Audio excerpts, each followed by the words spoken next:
Jay here, Stretford, Paddock. This is the paper talk. You know what to do by now. We're live. We're in the studio, which means you've got to get involved in the chat and the comments and let us know what you think about all the latest Manchester United news, which we'll be covering. We're going to be talking about BIDS, of course. BIDS are expected. There's a deadline tomorrow. We know that Sir Jim Ratcliffe, we know that Sheikh Jassim from Qatar is interested as well. Apparently, according to some reports, there could be up to 6 more bidders, which is a bit of a surprise. So we'll wait and see what happens with that. But we'll give you an update, let you know what's going on there. We'll also give you an update with Sir Jim Ratcliffe interview. I think he gave an interview to, I think it's the Wall Street Journal. It's been picked up by the Telegraph and it's also been covered by the Evening News. So we'll get into his quotes because he's doing what Sheikh Jassim was doing last week, where it's a bit of like, you know what, I'm not going to pay silly money for Manchester United. We'll also have some transfer stories as well. So make sure you are getting involved with all the good stuff. Danny Inns, Glenn F., Billy Simo on the chat. Ashwin Premnath, welcome to the Academy. Make sure you're hitting that like button, please.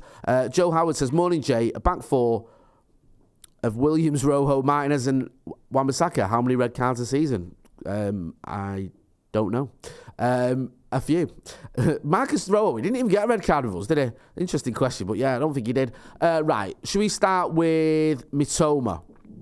So, this is the kid from Brighton, who obviously we're going to be playing in the FA Cup semi-final. Now, he's been linked with Manchester United. There's a story here in the Evening News, and it says Manchester United send scouts to watch Brighton star Caro Mitoma and more transfer rumours. So, yep, he's having a good season at Brighton. They're having a very good season, obviously. They've, I think they're in the FA Cup semi-final. They're doing well in the league. Where are they in the league? Are they out about up to 8th, I think? I always forget because it's like, whenever you see it, you go, right, I didn't even notice they were that high. 7th. There you go, you see. I thought they're 8th. Because Brentford are 8th, Brighton in 7th. He's having a good season, been raved about for some time. 25 years old, decent little attacking winger. What do you think? Let's have a look here what it says. So, it says, according to, well, I'm not even going to name that paper because, you know, don't buy the Sun. Oh, there, I did name it. The Reds are monitoring the Seagulls forward and have sent scouts to watch Mitoma this campaign. The 25-year-old has been impressive for Roberto De Zerbri's side this season. This term registered 8 goals and 6 assists in 26 games in all competitions. It's thought that Arsenal, Real Madrid and Manchester City are also keen on the attacker. He arrived at Brighton from Kawasaki Frontale for just 2.7 million in 2021, with reports suggesting that he's now valued at 35 million. So he's done well, hasn't he? He had a decent World Cup as well. I know you can't buy people off the World Cup, but he did well in the World Cup. He's doing well for Brighton. Is he the answer? Is he someone that could come to Old Trafford and do a job for Manchester United Football Club? Get involved in the chat and the comments and let us know what you think. Kurt Lambert, welcome to the Academy. Thanks for your support. Dale Gibson says, morning, Jay. After watching Scotty and Motty last night, just a heads up that I also read your Oscars article but didn't leave a comment. My bad. It was a very good read. Thank you. Shannon Batten says, morning, Jay. What's the goss on Rashi? Yeah, really interesting one here. Rashford, who's played all season pretty much, has had the unfortunate bad luck to pick up an injury during the international break. So he's out of the international break. I think it's a slight injury. Should be out for about 2 weeks. But then he should be back. SC Travel Reels says, Jay, are you going to bid for United? No, I'm not. Some people may have picked up on something there in the thumbnail. Yes, I won't be bidding for Manchester United. So, yeah, I don't know what's happening with Marcus Rashford. It looks like it's a minor knock.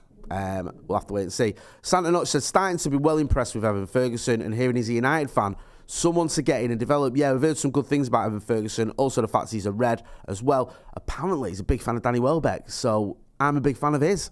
Get him in. Brian Casey says, morning. Jay Basrig says, Rashford needs a rest. Seth Sargent says, Mitoma is a shout, to be fair.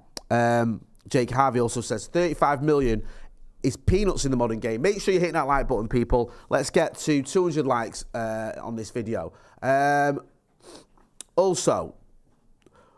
Also, not only, but also, should we talk about Manchester United bids? Because it looked like it was just 2. Everyone was saying it's just going to be Jim Ratcliffe, Sir Jim, and Sheikh Jassim.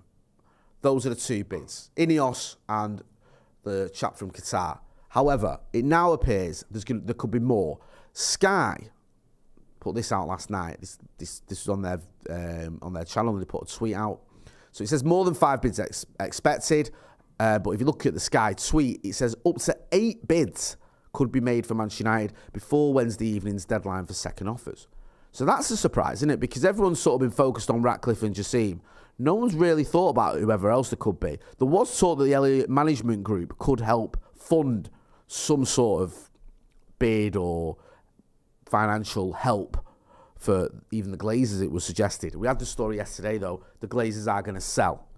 They're looking to sell. There was rumours, worries by me anyway, that they somehow pull some shenanigans and try and stay. It appears they are going to sell. It's going to be a full sale, or at least all their shares.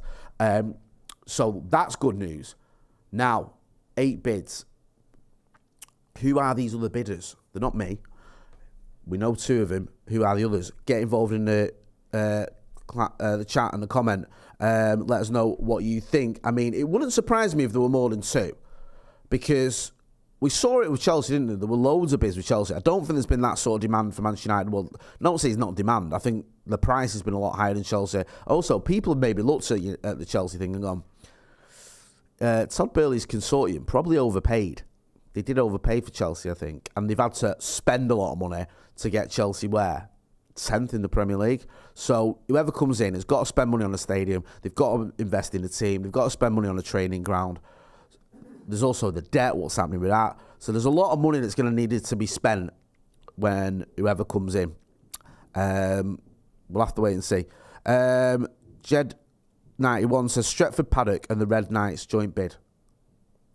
Yeah, that could work. If the Red Knights have 99.99999% of the bid, and we have to throw in about, 30 quid or whatever.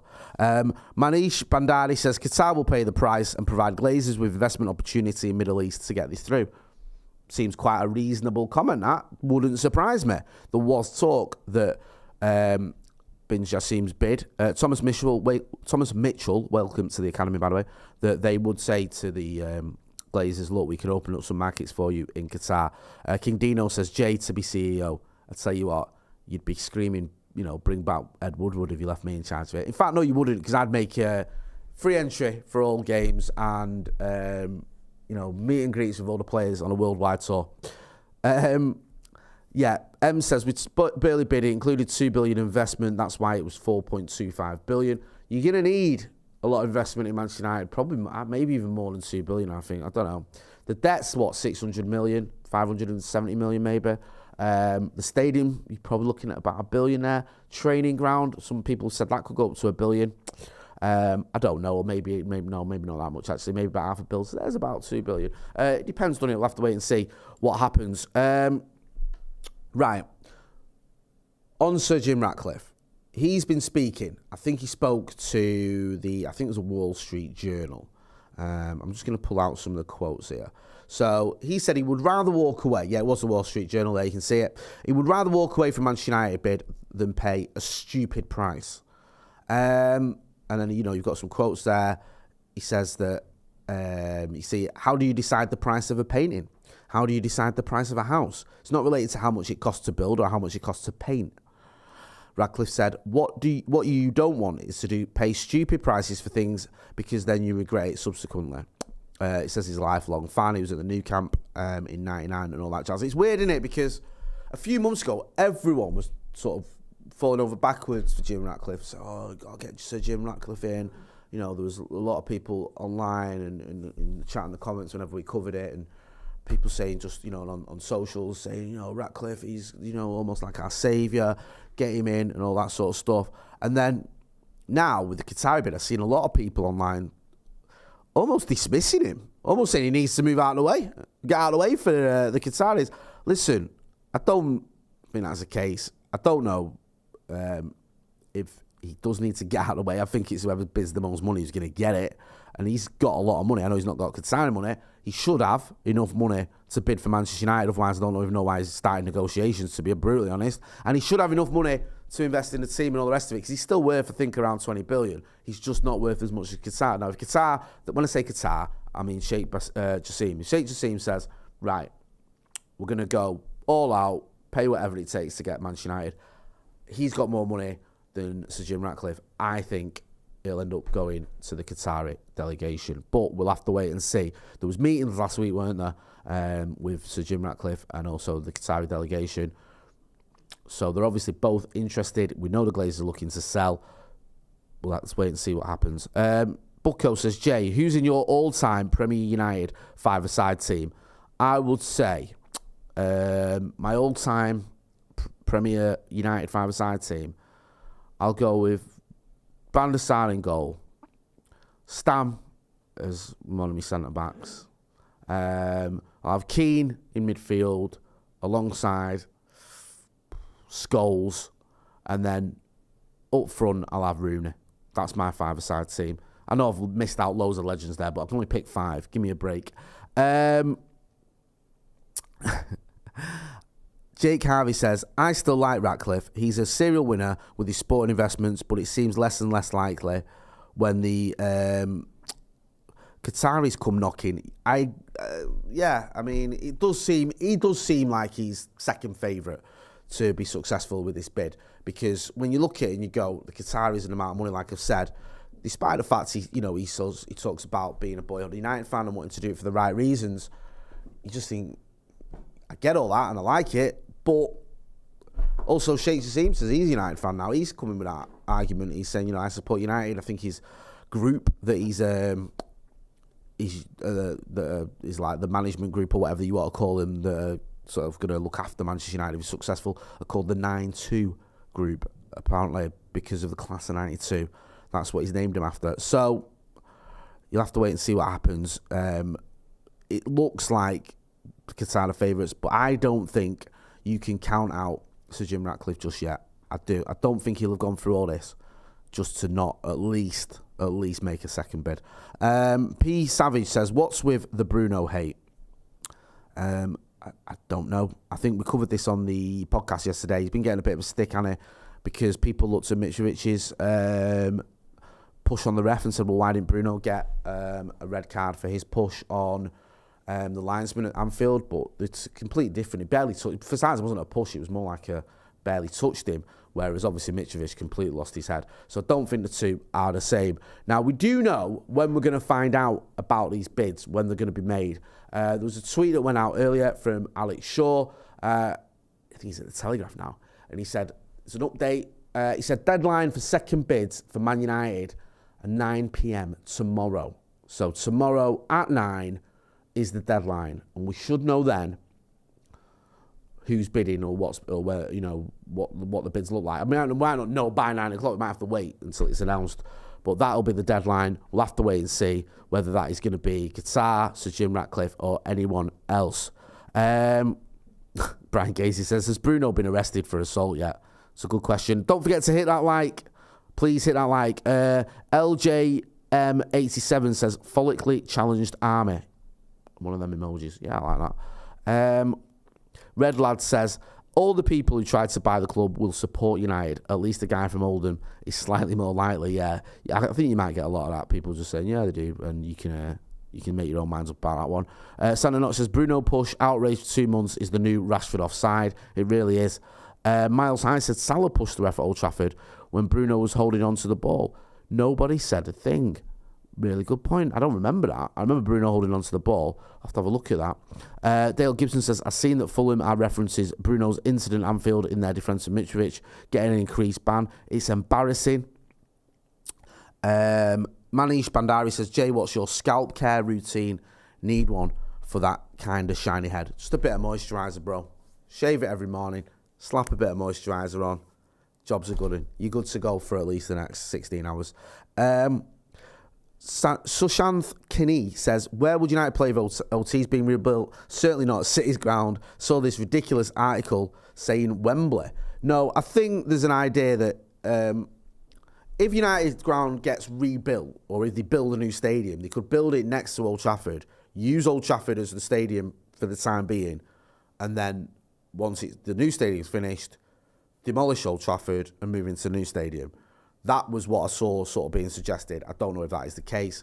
Obviously, if you're revamping Old Trafford, then it's slightly different. You do it bit by bit, in which do you have a situation where maybe for some of the season, as we've had in the past, part of the stadium is shut or it's, you know, it's a reduced capacity.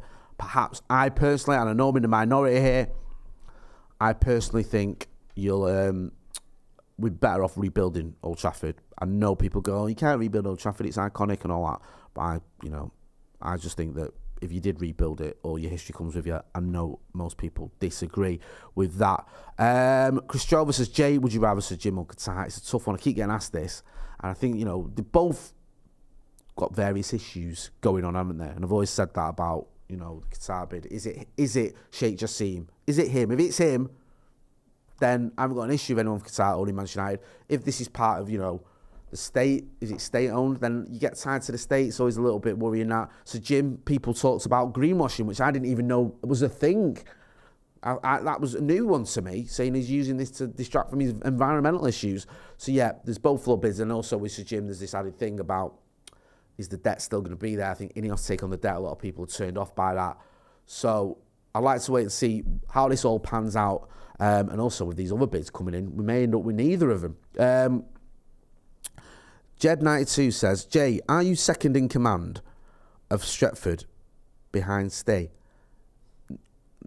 How Stay managed to be first in command for starters, eh? I'm on almost every video and he's first in command. I think I need a meeting with him. We don't have that kind of hierarchy here at Stretford Paddock. We're all equal, yeah? That's how I see it anyway. Them lot might disagree and think they're above me, but they're not. Yeah, we're all equal. We're in this together, yeah? So it's me, Steve, McCullough and Joe who are all in this. So yeah, I wouldn't say any of us are number one. Still probably do a video on it and say that he is, but you know, what can you do? Listen, I'm going to wrap it up there. Thanks for everyone who got involved in the comments and the chat. It's been a really good discussion there, even though that did throw me a little bit the last one. We're back later on. Me, Stephen Howson, who isn't first in command, by the way, will be back with Laurie Whitwell from The Athletic. We're going to be chatting to him about bids, transfers, all that jazz. So make sure you check that out. That'll be out later on this afternoon. So if you're not doing, make sure you are subscribing to the channel. Go and check out all the other vids as well. Don't forget to hit like, share, and subscribe. I've been Jay Motty. This has been The Paper Talk. Thanks for watching.